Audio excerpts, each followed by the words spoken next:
ಬಂಧುಗಳೇ ನಮಸ್ಕಾರ, ಹೇಗಿದ್ದೀರಿ ನೀವೆಲ್ಲರೂ? ನಾನು ಸುಬ್ರಹ್ಮಣ್ಯ ಎಸ್ ಹಂಡಿಗೆ. ಬಂಧುಗಳೇ, ಇವತ್ತು ರಾಜ್ಯದ ಪಾಲಿಗೆ ಕರಾಳ ಶನಿವಾರ. ಭೀಕರ ಅಪಘಾತಕ್ಕೆ ಬರೋಬ್ಬರಿ 9 ಮಂದಿ ಪ್ರಾಣವನ್ನು ಕಳ್ಕೊಂಡಿದ್ದಾರೆ. ಒಂದು ಅಪಘಾತ ನೆಲಮಂಗಲ ಸಮೀಪ. ಆ ಅಪಘಾತದಲ್ಲಿ ಕಂಟೈನರ್ ಬಂದು ವೋಲ್ವೋ ಕಾರಿನ ಮೇಲೆ ಪಲ್ಟಿಯಾಗಿದೆ. ಕಾರ್ನ ಒಳಗಡೆ ಇದ್ದಂಥ 6 ಮಂದಿ ಒಂದೇ ಕುಟುಂಬದವರು ಅಪ್ಪಚ್ಚಿಯಾಗಿ ಹೋಗಿಬಿಟ್ಟಿದ್ದಾರೆ. ಎಲ್ಲರ ಪ್ರಾಣವು ಹೊರಟೋಗಿದೆ. ಇನ್ನೊಂದು ಅಪಘಾತ ಮಂಡ್ಯ ಸಮೀಪ ಸಂಭವಿಸಿದ್ದು. 3 ವಿದ್ಯಾರ್ಥಿಗಳು KSRTC ಬಸ್ಸನ್ನು ಓವರ್ಟೇಕ್ ಮಾಡೋದಕ್ಕೆ ಅಂತ ಹೋಗಿದ್ದಾರೆ. ಎದುರಿಗೆ ಬರ್ತಿದ್ದಂಥ ಲಾರಿಗೆ ಕಾರು ಗುದ್ದಿದೆ. ಅವರು ಕೂಡ ಪ್ರಾಣವನ್ನು ಕಳ್ಕೊಂಡಿದ್ದಾರೆ. 2 ಅಪಘಾತಕ್ಕೆ ಸಂಬಂಧಪಟ್ಟ ಒಂದಷ್ಟು ಮಾಹಿತಿಯನ್ನು ನಿಮ್ಮ ಮುಂದೆ ಇಡ್ತಾ ಹೋಗ್ತೀನಿ. ಬಂಧುಗಳೇ, ಈ ಅಪಘಾತಗಳಿಂದ ನಾವು ಪಾಠ ಕಲಿಯೋದು ಸಾಕಷ್ಟಿದೆ. ಅದೆಷ್ಟೇ ಬಾರಿ ಜಾಗೃತಿ ಮೂಡಿಸಿದ್ರೂ ಕೂಡ ಜನ ಎಚ್ಚೆತ್ತುಕೊಳ್ಳೋದಿಲ್ಲ. ಈ ಮೊದಲ ಅಪಘಾತದ ವಿಚಾರವನ್ನು ಗಮನಿಸೋದಾದರೆ, ಇಲ್ಲಿ ಬಿಡಿ, ಇವ್ರು ತಪ್ಪೇ ಇರಲಿಲ್ಲ. ಇವರು ಬದುಕಲು ವಿಧಿ ಆಟ ಆಡಿದೆ ಅಂದರೂ ಕೂಡ ತಪ್ಪಾಗಲಿಕ್ಕಿಲ್ಲ. ಕಾರನ್ನು ಪರ್ಚೇಸ್ ಮಾಡಿ, ವೋಲ್ವೋ ಕಾರ್, 1-2 ತಿಂಗಳು ಟೈಮ್ ಆಗಿತ್ತು ಅಷ್ಟೇ.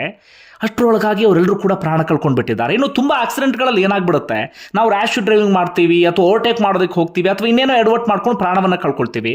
ಆದರೆ ಇಲ್ಲ, ಅಂಥದ್ದು ಏನೂ ಆಗಿಲ್ಲ. ಪಾಪ ತಂಪಾಡಿಗೆ ತಾವು ರಸ್ತೆಯಲ್ಲಿ ಹೋಗ್ತಾ ಇದ್ರು. ಇದ್ದಕ್ಕಿದ್ದ ಹಾಗೆ ಡಿವೈಡರನ್ನು ಹಾರಿ ಪಕ್ಕದ ರಸ್ತೆಯಲ್ಲಿ ಇದ್ದಂಥ ಕಂಟೈನರ್ ಇವ್ರ ಕಾರ್ ಮೇಲೆ ಪಲ್ಟಿ ಆಗಿಬಿಟ್ಟಿದೆ. ಸಾವು ಹೇಗೆ ಬರುತ್ತೆ ನೋಡಿ. ಒಮ್ಮೊಮ್ಮೆ ಸಾವು ಬರಬೇಕು ಅಂತಿದ್ರೆ ಯಾವುದ್ಯಾವುದೋ ರೂಪದಲ್ಲಿ ಬಂದು ಬಿಡುತ್ತೆ. ನಾನು ಆರಂಭದಲ್ಲಿ ಹೇಳಿದ್ನಲ್ಲ, ನಾವು ಪಾಠ ಕಲಿಯೋ ಸಾಕಷ್ಟಿದೆ, ಎಚ್ಚರಿಕೆಯಿಂದ ಇರಬೇಕು ಅಂತ. ಇಲ್ಲ, ಪಾಪ ಅವ್ರು ಏನೂ ತಪ್ಪೇ ಮಾಡಿಲ್ಲ. ಅವರು ಎಚ್ಚರಿಕೆಯಿಂದಲೇ ಹೋಗ್ತಾ ಇದ್ರು. ಆದರೂ ಕೂಡ ನೋಡಿ, ಸಾವು ಹೇಗೆ ಆ ಕುಟುಂಬವನ್ನು ಹುಡ್ಕೊಂಡು ಬಂದು ಇಡೀ ಕುಟುಂಬವನ್ನು ಬಲಿ ತೆಗೆದುಕೊಂಡು ಬಿಟ್ಟಿದೆ ಅಂತ. ಆ ಡೀಟೇಲನ್ನು ಮೊದಲಿಗೆ ಗಮನಿಸೋಣ.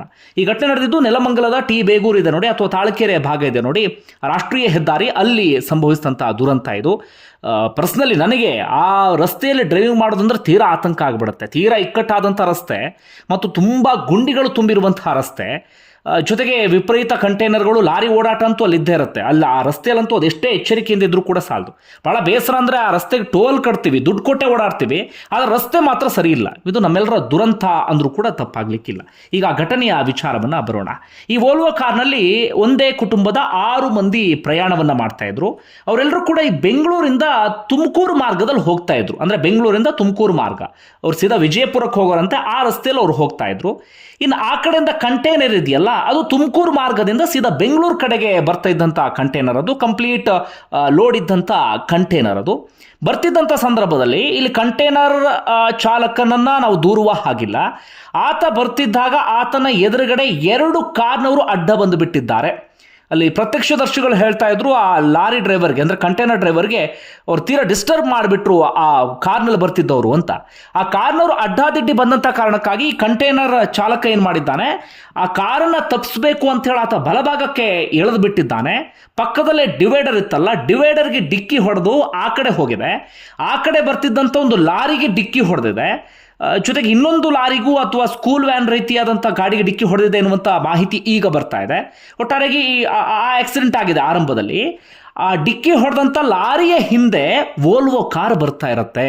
ಅಂದರೆ ಈ ರಸ್ತೆಯಲ್ಲೂ ಅಲ್ಲ, ಮುಖಾಮುಖಿ ಡಿಕ್ಕಿ ಅಂದರೆ ಒಂದೇ ರಸ್ತೆಯಲ್ಲಿ ಹಿಂಬದಿಂದ ಹೋಗಿ ಹೊಡೆದ್ರು ಅಥವಾ ಇನ್ನೊಂದೇನೋ ಆ ಥರನೂ ಅಲ್ಲ, ಪಕ್ಕದ ರಸ್ತೆಯಲ್ಲಿ ಬರ್ತಾ ಇದ್ದಂಥ ವೋಲ್ವೋ ಕಾರ್.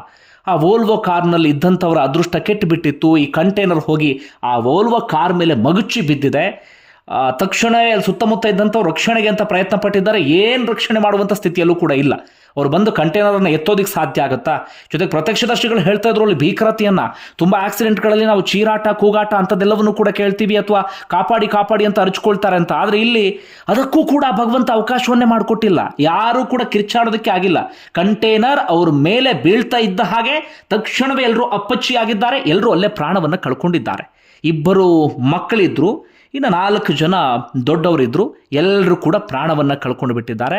ಸ್ಪಾಟ್ನಲ್ಲೇ ಎಲ್ಲರ ಪ್ರಾಣ ಪಕ್ಷಿ ಹೊರಟೋಗಿಬಿಟ್ಟಿದೆ. ತಕ್ಷಣ ಅಲ್ಲಿ ಕ್ರೇನನ್ನು ಕರೆಸಲಾಗಿದೆ. ಆ ಕಂಟೈನರ್ನ ಎತ್ತುವಂಥ ಪ್ರಯತ್ನವನ್ನು ಪಟ್ಟಿದ್ದಾರೆ. ಆದರೆ ಕಾರ್ ಕಂಪ್ಲೀಟಾಗಿ ಅಪ್ಪಚ್ಚಿ ಆಗಿಬಿಟ್ಟಿತ್ತು. ಏನೇನು ಕೂಡ ಉಳ್ಕೊಂಡಿರಲಿಲ್ಲ. ನೋಡಿ, ತಾವೇನು ತಪ್ಪೇ ಮಾಡಿಲ್ಲ, ಆದರೆ ಮಾಡದಂತಹ ತಪ್ಪಿಗೆ ಅವರೆಲ್ಲರೂ ಕೂಡ ಬಲಿಯಾಗುವಂಥ ಪರಿಸ್ಥಿತಿ. ಇನ್ನು ಆ ಕುಟುಂಬದ ಹಿನ್ನೆಲೆ ನೋಡ್ತಾ ಇದ್ರೆ ಎಂಥವರಿಗೂ ಕೂಡ ಹೊಟ್ಟೆ ಉರಿಯುತ್ತೆ. ಯಾಕಂದರೆ ವೆಲ್ ಸೆಟಲ್ಡ್, ಬಹಳ ಚೆನ್ನಾಗಿ ಸೆಟ್ಲ್ ಆಗಿದ್ದಂಥವರು. ಬೆಂಗಳೂರಿನ HSR ಲೇಔಟ್ ಬಳಿ ಒಂದು ಸಾಫ್ಟ್ವೇರ್ ಕಂಪನಿಯನ್ನು ನಡೆಸ್ತಾ ಇದ್ದಂಥ ವ್ಯಕ್ತಿ. ಮೂಲತಃ ಏನು ಮಹಾರಾಷ್ಟ್ರದವರಂತೆ, ಆದರೆ ಭಾಳ ವರ್ಷಗಳಿಂದ ಅವ್ರು ಕರ್ನಾಟಕದಲ್ಲಿ ನೆಲೆಸಿದ್ರು. ವಿಜಯಪುರದಲ್ಲೂ ಕೂಡ ಅವರ ಕುಟುಂಬದವ್ರು ವಾಸ ಇದ್ದರು. ಒಂದಷ್ಟು ಜನ ಈ ಬೆಂಗಳೂರಿನಲ್ಲೂ ಕೂಡ ವಾಸ ಇದ್ದರು. ಅವ್ರ ತಂದೆಗೇನೋ ವಿಜಯಪುರದಲ್ಲಿ ಹುಷಾರಿಲ್ಲ ಅಂತ ಅದು ನೋಡೋದಕ್ಕೆ ಅಂತ ಹೋಗ್ತಾ ಇದ್ದಂಥವ್ರು. ಮನೆಯ ಯಜಮಾನ ಹೆಸರು ಚಂದ್ರ ಚಂದ್ರಮ್ ಅಂತ ಹೇಳಿ ಇಂಜಿನಿಯರ್ ಅವರು, ಜೊತೆಗೆ ಆ ಕಂಪನಿಯ ಮಾಲೀಕ CEO ಎಲ್ಲರೂ ಕೂಡ ಆಗಿದ್ರು. ಅವರ ಪತ್ನಿ 42 ವರ್ಷದವರು, ಹಾಗೆ ದೀಕ್ಷಾ ಎನ್ನುವಂಥ 12 ವರ್ಷದ ಒಂದು ಹುಡುಗಿ, ಹಾಗೆ ಧ್ಯಾನ್ ಎನ್ನುವಂಥ 16 ವರ್ಷದ ಹುಡುಗ, ಹಾಗೆ ಆರ್ಯ ಎನ್ನುವಂಥ 6 ವರ್ಷದ ಹುಡುಗ, ಹಾಗೆ ವಿಜಯಲಕ್ಷ್ಮಿ ಅನ್ನುವಂಥವರು. ಒಂದು ಕುಟುಂಬದವರು 4 ಜನ. ಜೊತೆಗೆ ಆ ಚಂದ್ರಮ್ ಇದ್ರಲ್ಲ, ಅವರ ತಂಗಿ ಹಾಗೆ ತಂಗಿಯ ಮಗ, ಒಟ್ಟಾರೆಯಾಗಿ ಒಂದೇ ಫ್ಯಾಮಿಲಿಗೆ ಸಂಬಂಧಪಟ್ಟಂತ 6 ಮಂದಿ ಈ ಅಪಘಾತದಲ್ಲಿ ಬಲಿ ಆಗಿದ್ದಾರೆ. ಸದ್ಯ ಪೊಲೀಸರು ತನಿಖೆ ಎಲ್ಲವನ್ನು ಕೂಡ ಆರಂಭಿಸಿದ್ದಾರೆ. ಈ ಅಪಘಾತಕ್ಕೆ ಯಾರ ಕಾರಣ, ಯಾರಿಂದ ಇಂಥದ್ದೊಂದು ಎಡವಟ್ಟು ಆಯಿತು, ಏನು ಕತೆ ಅಂತ ಹೇಳಿ ಅದನ್ನ ಏನನ್ನು ಪತ್ತೆ ಹಚ್ಚಿದ್ರು ಕೂಡ ಈ ಪ್ರಾಣ ಕಳ್ಕೊಂಡ್ರಲ್ಲ 6 ಮಂದಿ, ಅವರ ಪ್ರಾಣವನ್ನು ವಾಪಸ್ ತರೋದಕ್ಕೆ ಸಾಧ್ಯ ಆಗೋದಿಲ್ಲ. ಇನ್ನು ಕಂಟೈನರ್ ಲಾರಿ ಚಾಲಕ ಇದ್ನಲ್ಲ, ಆತನನ್ನ ದೂಷಿಸುವಂಥ ಸ್ಥಿತಿಯಲ್ಲಿ ಇಲ್ಲ ಎನ್ನುವಂಥ ಮಾತನ್ನು ಪ್ರತ್ಯಕ್ಷದರ್ಶಿಗಳು ಹೇಳ್ತಿದ್ದಾರೆ. ಪಾಪ ಆತನ ತಪ್ಪೇನು ಕೂಡ ಇಲ್ಲ. ಅಲ್ಲಿ ಕಾರ್ನೂರು ಯಾರೋ ಅಡ್ಡಾದಿಡ್ಡಿ ಬಂದ ಕಾರಣಕ್ಕಾಗಿ ಅವರಿಗೆ ಆಕ್ಸಿಡೆಂಟ್ ಆಗಬಾರ್ದು ಅಂತ ಈತ ತಪ್ಪಿಸೋದಕ್ಕೆ ಹೋಗ್ಬಿಟ್ಟ. ಆ ಸಂದರ್ಭದಲ್ಲಿ ಆ ಕಂಟೈನರ್ ಓವರ್ಲೋಡ್ ಇದ್ದಂಥ ಕಾರಣಕ್ಕಾಗಿ ಕಂಟೈನರ್ ಕಂಪ್ಲೀಟ್ ಕಂಟ್ರೋಲ್ ತಪ್ಪಿಟ್ಟಿದೆ. ಡಿವೈಡರ್ಗೆ ಡಿಕ್ಕಿ ಹೊಡೆದು ಪಕ್ಕದ ಲಾರಿಗೆ ಡಿಕ್ಕಿ ಹೊಡೆದಿದೆ. ಲಾರಿ ಹಿಂದೆ ಬರ್ತಿದ್ದಂಥ ವೋಲ್ವೋ ಮೇಲೆ ಬಿತ್ತು ಎನ್ನುವಂಥ ಮಾತನ್ನ ಪ್ರತ್ಯಕ್ಷದರ್ಶಿಗಳು ಹೇಳ್ತಾ ಇದ್ದಾರೆ. ಒಟ್ಟಾರೆಗೆ ಆ ರಸ್ತೆಯಲ್ಲಿ ಇವತ್ತು ಹೆಚ್ಚು ಕಡಿಮೆ ಒಂದು 8 ಕಿಲೋಮೀಟರ್ ಟ್ರಾಫಿಕ್ ಜಾಮ್ನ ಸಮಸ್ಯೆ ಕೂಡ ಉಂಟಾಯಿತು. ಯಾಕಂದ್ರೆ ಅದೆಲ್ಲವನ್ನು ಕೂಡ ಕ್ಲಿಯರ್ ಮಾಡಬೇಕಾಗಿತ್ತು. ಇದು ಆ ಅಪಘಾತಕ್ಕೆ ಸಂಬಂಧಪಟ್ಟ ಹಾಗೆ ಒಂದಷ್ಟು ಮಾಹಿತಿ. ನೋಡಿ ಸಾವು ಹೇಗೆ ಬಂತು ಅಂತ. 2 ತಿಂಗಳ ಹಿಂದೆ ಖರೀದಿ ಮಾಡಿದ್ದಂಥ ಆ ಕಾರಿನ ರೂಪದಲ್ಲೇ ಈ ಕುಟುಂಬಕ್ಕೆ ಸಾವು ಬಂದು ಬಿಡ್ತು, ಅಥವಾ ಆ ಕಾರೇ ಆ ಇಡೀ ಕುಟುಂಬವನ್ನ ಬಲಿ ತಗೊಂಡು ಬಿಡ್ತು. ಈಗ 2ನೇ ಅಪಘಾತದ ವಿಚಾರವನ್ನು ಗಮನಿಸ್ತಾ ಹೋಗೋದಾದ್ರೆ, ಇದು ಮಂಡ್ಯದ ಮಳವಳ್ಳಿಯ ಬೋಸೇಗೌಡನ ದೊಡ್ಡಿ ಭಾಗದಲ್ಲಿ ನಡೆದಿರುವಂಥ ಅಪಘಾತ ಇದು. ಅವರೆಲ್ಲರೂ ಕೂಡ ಬೆಂಗಳೂರಿನ ಕಾಲೇಜಿನಲ್ಲಿ ಓದ್ತಾ ಇದ್ದಂಥವ್ರು, IIT ಕಾಲೇಜಿನಲ್ಲಿ ಓದ್ತಾ ಇದ್ದಂಥವ್ರು. ಪ್ರಣವ್, ಆಕಾಶ್, ಆದರ್ಶ್ ಹಾಗೆ ಪೃಥ್ವಿ ಅಂತ 4 ಜನ ಕಾರ್ ಮಾಡ್ಕೊಂಡು ಹೋಗ್ತಾ ಇದ್ರು. ಹೋಗುವಂಥ ಸಂದರ್ಭದಲ್ಲಿ KSRTC ಬಸ್ ಬರ್ತಾ ಇರುತ್ತೆ. ಆ KSRTC ಬಸ್ಸನ್ನು ಓವರ್ಟೇಕ್ ಮಾಡೋದಕ್ಕೆ ಅಂತ ಈ ಕಡೆ ಹೋಗಿದ್ದಾರೆ. ಎದುರುಗಡೆಯಿಂದ ಲಾರಿ ಬರ್ತಾ ಇತ್ತು. ಆ ಲಾರಿಗೆ ಹೋಗಿ ಡಿಕ್ಕಿ ಹೊಡೆದು ಬಿಟ್ಟಿದ್ದಾರೆ. ಡಿಕ್ಕಿ ಹೊಡೆದಂಥ ಫೋರ್ಸ್ಗೆ ಅದರಲ್ಲಿ 3 ಜನ ಪ್ರಾಣ ಕಳ್ಕೊಂಡ್ರು. ಪ್ರಣವ್, ಆಕಾಶ್ ಹಾಗೆ ಆದರ್ಶ್. ಪೃಥ್ವಿ ಗಾಯಗೊಂಡಿದ್ದಾರೆ. ಅವರಿಗೆ ಆಸ್ಪತ್ರೆಗೆ ದಾಖಲಿಸಿ ಚಿಕಿತ್ಸೆಯನ್ನು ನೀಡಲಾಗ್ತಿದೆ. ಬೆಂಗಳೂರಿನಿಂದ ತಲಕಾಡಿಗೆ ಪ್ರವಾಸಕ್ಕೆ ಅಂತ ಹೋಗ್ತಿದ್ರಂತೆ. ಈ ಸಂದರ್ಭದಲ್ಲಿ ಇಂಥದ್ದೊಂದು ದುರಂತ ಸಂಭವಿಸಿ ಬಿಟ್ಟಿದೆ. ಒಟ್ಟಾರೆಯಾಗಿ ಇವತ್ತು ಒಂದು ಕಡೆ ಮಂಡ್ಯದ ಅಪಘಾತ, ಮತ್ತೊಂದು ನೆಲಮಂಗಲದ ಅಪಘಾತ. 2 ಅಪಘಾತಕ್ಕೆ ರಾಜ್ಯ ಸಾಕ್ಷಿಯಾಗುವಂಥ ಪರಿಸ್ಥಿತಿ. ಈ ಕಾರಣಕ್ಕಾಗಿ ನಾನು ಆರಂಭದಲ್ಲಿ ಹೇಳಿದ್ದು, ಇವತ್ತಿನ ಶನಿವಾರ ಒಂದು ರೀತಿಯಲ್ಲಿ ಕರಾಳ ಶನಿವಾರ ಅಂದರೂ ಕೂಡ ತಪ್ಪಾಗಲಿಕ್ಕಿಲ್ಲ. ಒಟ್ಟಾರೆಯಾಗಿ ಬಂಧುಗಳೇ, ನಿಮ್ಮ ಬಳಿ ರಿಕ್ವೆಸ್ಟ್ ಮಾಡ್ಕೊಳ್ಳೋದು ಅದೇ. ಮೊದಲ ಅಪಘಾತದಲ್ಲಿ ಬಿಡಿ, ಅವ್ರ ತಪ್ಪೇನೂ ಕೂಡ ಇರಲಿಲ್ಲ. ಯಾರದ್ದೋ ತಪ್ಪಿಗೆ ಇವ್ರು ಬಲಿಯಾದರು. ಯಾರೋ ಕಾರ್ನ ಚಾಲಕ ಅಡ್ಡಾದಿಡ್ಡಿ ಬರ್ತಾ ಇದ್ದ, ಬಂದಂಥ ಸಂದರ್ಭದಲ್ಲಿ ಇಂಥದ್ದೊಂದು ಅಪಘಾತ ಸಂಭವಿಸಿಬಿಡ್ತು. ಹೀಗಾಗಿ ಆದಷ್ಟು ಎಚ್ಚರಿಕೆಯಿಂದ ಓಡಾಡಿ. ಅದರಲ್ಲೂ ಕೂಡ ಈ ನೆಲಮಂಗಲ ರಸ್ತೆ ಇದೆ ನೋಡಿ, ತುಮಕೂರುವರೆಗೆ ಹೋಗುವವರೆಗೂ ನೀವು ಅದೆಷ್ಟೇ ಎಚ್ಚರಿಕೆಯಿಂದ ಇದ್ರೂ ಕೂಡ ಸಾಲದು. ಅಲ್ಲಲ್ಲಿ ಒಂದಷ್ಟು ಕಾಮಗಾರಿ ನಡೀತಾ ಇದೆ. ಇನ್ನು ರಸ್ತೆಗಳಲ್ಲಿ ಗುಂಡಿ ಬಿದ್ದು ಬಿಟ್ಟಿದ್ದಾವೆ. ತುಂಬ ಇಕ್ಕಟ್ಟಿನ ರಸ್ತೆ, ವಿಪರೀತ ಕಂಟೈನರ್ ಲಾರಿಗಳಲ್ಲಿ ಹೋಗ್ತಾ ಇರ್ತವೆ. ನೀವು ಸ್ವಲ್ಪ ಏನಾದರೂ ಎಡವಟ್ಟು ಮಾಡ್ಕೊಂಡ್ರಿ ಅಂದರೆ ಏನು ಬೇಕಾದರೂ ಆಗುವಂಥ ಸಾಧ್ಯತೆ ಇದೆ. ಹೀಗಾಗಿ ಎಚ್ಚರಿಕೆಯಿಂದ ಇರಿ. ಹಾಗೆ ಮತ್ತೊಂದು, ಈ ಕಂಟೈನರ್ಗಳು ಹೋಗ್ತಿದ್ದಾಗ ಅವುಗಳ ಅಕ್ಕಪಕ್ಕ ಬರುವಾಗ ಸ್ವಲ್ಪ ಎಚ್ಚರಿಕೆಯಿಂದ ಇರಿ. ಅಲ್ಲಿ ರ್ಯಾಶ್ ಡ್ರೈವ್ ಮಾಡೋಕ್ಕೆ ಹೋಗೋದು, ಓವರ್ಟೇಕ್ ಮಾಡೋದಕ್ಕೆ ಹೋಗೋದು ದಯವಿಟ್ಟು ಅಂಥದ್ದು ಮಾಡಬೇಡಿ. ಧನ್ಯವಾದ ವಿಡಿಯೋ ನೋಡಿದ್ದಕ್ಕಾಗಿ. ನಮ್ಮ ನೆಲಮಂಗಲ ರಾಷ್ಟ್ರೀಯ ಹೆದ್ದಾರಿ ಅಲ್ಲಿ ಈ ಬೇಗೂರಿಂದ ಒಂದು 3 to 4 ಕಿಲೋಮೀಟರ್ಸ್ ಡಿಸ್ಟೆನ್ಸಲ್ಲಿ ಆಗಿರುವಂಥ ಒಂದು ಈ ಘಟನೆ. ಈ ಭೀಕರ ಅಪಘಾತದಲ್ಲಿ ಬೆಂಗಳೂರಿಂದ HSR ಲೇಔಟ್ ಅಲ್ಲಿ ಮೇಲೆ ವಾಸವಾಗಿರುವಂಥ ಒಂದು ಫ್ಯಾಮಿಲಿ, ಆ ಫ್ಯಾಮಿಲಿಯವರವರು ಈ ಟೆಕ್ ಕಂಪ್ನಿಯಲ್ಲಿ ಒಂದು ಕೆಲಸ ಮಾಡ್ತಾಯಿದ್ರು. ಅವರು ಇವತ್ತು ಈ ಕ್ರಿಸ್ಮಸ್ ಹಾಲಿಡೇಸ್ ಅಂತ ತಿಳ್ಕೊಂಡ್ಬಿಟ್ಟು ಅವರು ತಮ್ಮ ಕುಟುಂಬದ ಜೊತೆಗೆ, ಅಂದರೆ ಅವರು, ಅವರ ಹೆಂಡತಿ, ಮಕ್ಕಳು, ಅವರ ಹೆಂಡತಿ ಸಿಸ್ಟರು ಹಾಗೂ ಅವರ ಬ್ರದರ್ ಡಾಟ್ರು ಕೂಡ, ಸೊ ಟೋಟಲ್ 6 ಮೆಂಬರ್ಸು ಆ ವೋಲ್ವೋ ಕಾರಲ್ಲಿ ಪ್ರಯಾಣ ಮಾಡ್ತಾಯಿದ್ರು.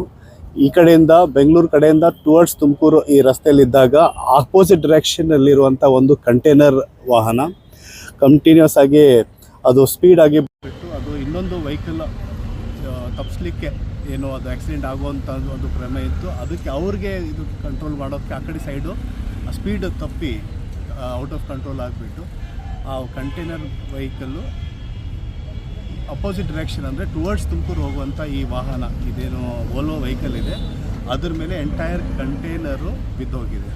ಬಿದ್ದಾಗಿಂದ ಕಂಪ್ಲೀಟ್ ಒಳಗಡೆ ಇರುವಂಥ ಏನು ಈ 6 ಜನ ಇದ್ದಾರೆ ಟೋಟಲ್, ಮಕ್ಕಳು 3 ಮಕ್ಕಳು ಮತ್ತು 3 ಪ್ರೌಡ್ರು, 3 ಅಡಲ್ಟ್ಸ್, ಇವ್ರದ್ದು ಅಲ್ಲಿ ಸ್ಪಾಟಲ್ಲಿ ಡೆತ್ ಆಗಿದ್ದಿದೆ. ಅವ್ರಿಗೆ ಇಮ್ಮಿಡಿಯೇಟಾಗಿ ನಾವು ಭಾಳಷ್ಟು ಕಷ್ಟದಿಂದ ಬಾಡಿಯನ್ನು ನಾವು ಅದನ್ನು ತೆಗಿಬೇಕಾಯಿತು. ಅದು ಯಾಕಂದರೆ complete weight of the container was on the car. So ಆ ಪ್ರಕಾರ ಫಸ್ಟ್ ಅದನ್ನು ಬಾಡಿ ಶಿಫ್ಟ್ ಮಾಡಿದ್ದಾಯಿತು. ಅದಾದ ನಂತರ ಈಗ ತಾವು ನೋಡ್ತಾ ಇದ್ದೀರಾ, ಅದೇನು ಕಂಟೈನರ್ ವೆಹಿಕಲ್ ಇದೆ ಅದನ್ನು ಕೂಡ ಆ ಕಡೆ ಶಿಫ್ಟ್ ಮಾಡ್ತಾ ಇದ್ದೀವಿ. ಈ ಭೀಕರ ಅಪಘಾತದಿಂದ ಸ್ವಲ್ಪ ಎರಡೂ ಕಡೆ ಏನು ಬೆಂಗಳೂರು ಟುವರ್ಡ್ಸ್ ತುಮಕೂರು ಮತ್ತು ತುಮಕೂರು ಟುವರ್ಡ್ಸ್ ಬೆಂಗಳೂರು ಹೋಗುವಂಥ ಟ್ರಾಫಿಕ್ಕು ಸ್ವಲ್ಪ ಸ್ಲೋ ಆಗಿ ಹೋಗ್ತಾ ಇದೆ. ಸ್ವಲ್ಪ ಹೊತ್ತು ನಿಲ್ಲಿಸಬೇಕಾಗಿತ್ತು, ಯಾಕಂತಂದರೆ ರಸ್ತೆಯಲ್ಲಿ ರಾಷ್ಟ್ರೀಯ ಹೆದ್ದಾರಿ ಮಧ್ಯದಲ್ಲಿ ಆಗಿರುವಂಥ ಘಟನೆ. ಅದಕ್ಕೆ ಇವಾಗ ಆಲ್ಮೋಸ್ಟ್ ಎಲ್ಲ ಕ್ಲಿಯರ್ ಆಗಿದೆ. ಸ್ಲೋ ಮೂವಿಂಗ್ ಟ್ರಾಫಿಕ್ ಇದೆ, ಜನರು ಕೋಆಪ್ರೇಟ್ ಮಾಡಬೇಕು. But it is one of the very bad accidents. ಮೇಲಿಂದ ಇದು ಮೀಡಿಯನ್ ಕ್ರಾಸ್ ಮಾಡಿ ಆ ಕಂಟೈನರ್ ಬಂದಿದೆ ಅಪೋಸಿಟ್ ಡೈರೆಕ್ಷನ್ಗೆ. ಸೊ ಕಂಟಿನ್ಯೂಸ್ ಫಾಲೋಅಪ್ ಮಾಡ್ತಾ ಇದ್ದೀವಿ. ಆಮೇಲೆ ವೆಹಿಕಲ್ ಡ್ರೈವರ್ ಏನಿದ್ದಾನೆ ಅವನು ಕೂಡ ಇಂಜುರಿ ಆಗಿದ್ದಿದೆ, ಅವನು ಕೂಡ ಟ್ರೀಟ್ಮೆಂಟಲ್ಲಿದ್ದಾನೆ.